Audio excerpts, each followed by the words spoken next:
Hello, coin collectors out there. Welcome back to the Big D Coins channel. Here on this channel, I share with you some of my coins and tell you what to look for in your very own coin collection. So here we have a set of dimes. What's special about these dimes?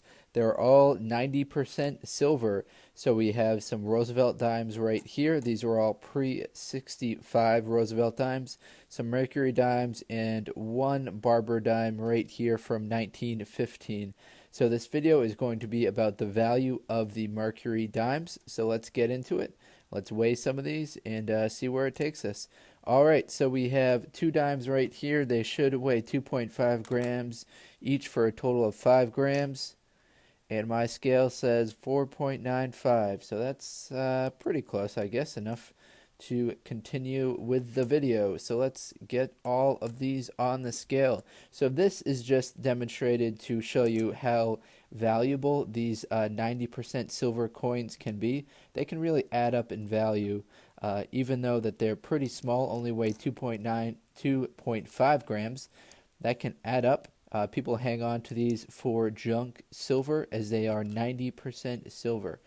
So let me get them all on the scale. All right, we're all on the scale here. So we have about 130 grams of total coin value right there. Now these are 90% silver, 10% copper. So that gives us a total melt value of about $51. Now, the key thing there is that they're actually worth more to coin collectors than silver bugs, so I wouldn't recommend melting down any of these coins. Specifically, the ones that are real valuable are these ones right here, the Mercury dimes and the Barber dimes. In fact, this year right here, 1916, that was the first year that the Mercury dime came out, and this year right here, 1915, was the last year of the Barber dime. So let's pull this 1916 Mercury dime aside, and we can really get into the details of this dime and what to look for your very own dime. Now here's 1916. So in 1916, let me start off quickly with the mintages.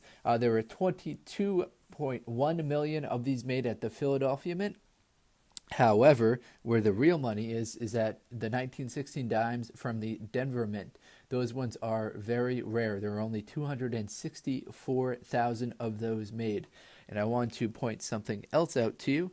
I've got my computer open right now that has all the research that I did before starting this video on it. So on eBay, I went to the recently sold and pulled up, searched Mercury dime, and this is the results that I got right here. So we've got a 1916 Denver Mint Mercury dime, graded PCGS Mint State 62 with full bands, that sold for $13,950.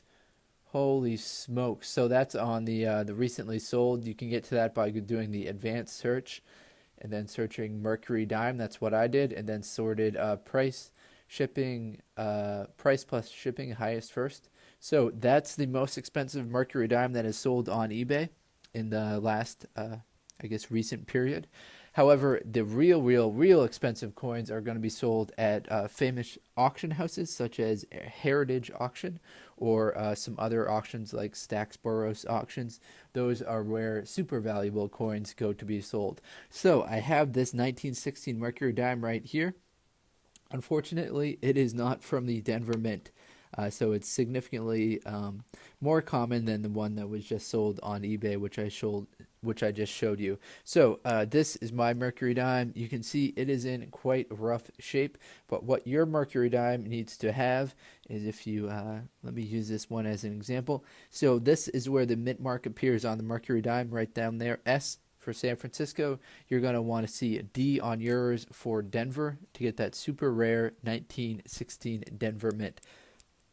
The other key characteristics that you're going to want for your coin right here is, you might have noticed in the description is graded by Mint of the one that was sold on eBay, is graded a MS62FB, and that was graded by PCGS, so you can see that right on the slab, right on the coin holder. So the FB stands for full bands. Now, in a coin that's in better condition, such as this one right here, you can see the full bands running down there. So, well, you can't really see the full bands, but you can see bands running down there. So that's what you're going to want to look for in your specific Mercury dime.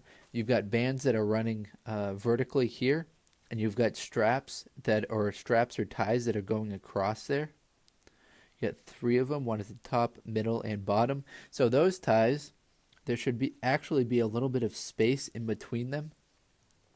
So you have a tie right here, there's one at the top, one at the bottom, and there should be a little bit of gap right in between there for yours to be worth a super amount of money, for yours to get that mint state certification by a well-known coin grading agency like PCGS.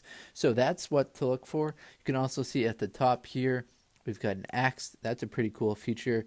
Then we've got some I forget what type of plant this is. Let me look that up real quick. We've got that plant that's running along the side there. So that is a olive branch. Should have known. The olive branch is a famous symbol on a lot of different coins.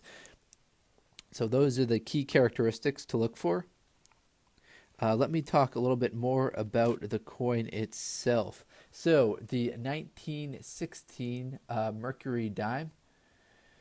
1916 Mercury dime. So the term dime comes from the French word demi, meaning teeth or tenth part. Because of the resemblance to the Roman god Mercury, the coin became known as the Mercury dime.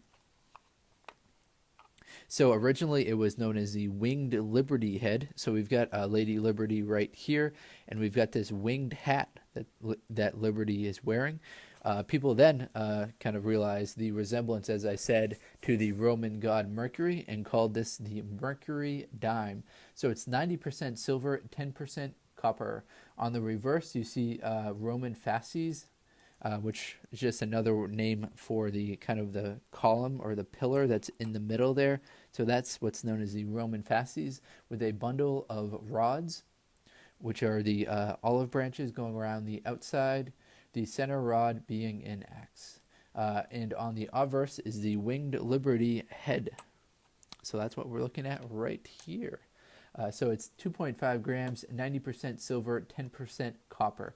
And as I said earlier, well, I guess I didn't really say it, but I did the calculation before I started recording the video. But they're worth in melt value alone about $1.20. However, even if in a real low grade like this one right here, it's still going to be worth $2 at least. So you can pull these out of circulation. Quite the return on investment here. So this one right here is going to be worth $2 at the minimum. And then if you can get one that's, a Denver mint and that is in extra nice condition, it can be worth $13,950, like the one you recently sold on eBay. So another thing that I wanted to point out, sorry, I'm kind of going through a lot of different stuff here, is the PCGS Mercury Dime Price Guide.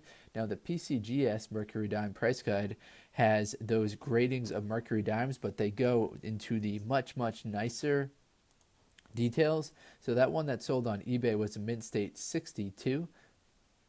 Now PCGS has a mint state graded all the way up to a mint state 67 for the 1916D.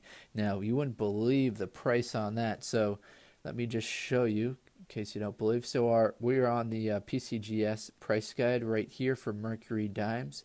Now we go across in 1916 Denver mint all the way over here. This column that has 135,000, that is the mint state 67 column. So a mint state 67, PCGS has a price guide on that for $135,000. So that is just so much money. If one's in mint state 67, you just hit the absolute jackpot. I doubt you could find that in circulation though. If it's circulated and it's been circulating since 1916, you'd have a very hard time of getting one graded that highly. However, maybe someone had it in their collection, set aside since 1916, got handed down to various family members, and then one family member just, didn't realize the value, threw it back in circulation, and then maybe you're the first one to pull it out. Alright, so I'll start to wrap up this video. If you like this video, please like, comment, subscribe. Check out some of the other videos on my channel. The intention of this video was to kind of highlight how valuable the 1916 Denver Mint Mercury dime can be, to tell you to really look for the full split bands. That's a very special designation. It's kind of like the Jefferson nickel, which can have the full steps designation, except this one is the split bands designation. It shows that it's in great condition and that it was struck fully by the mint. Alright, so hopefully you enjoyed that video. If you're into coin collecting, like I said, please do check out some of the other videos on my channel. Take care, everyone, and have a great day. Enjoy!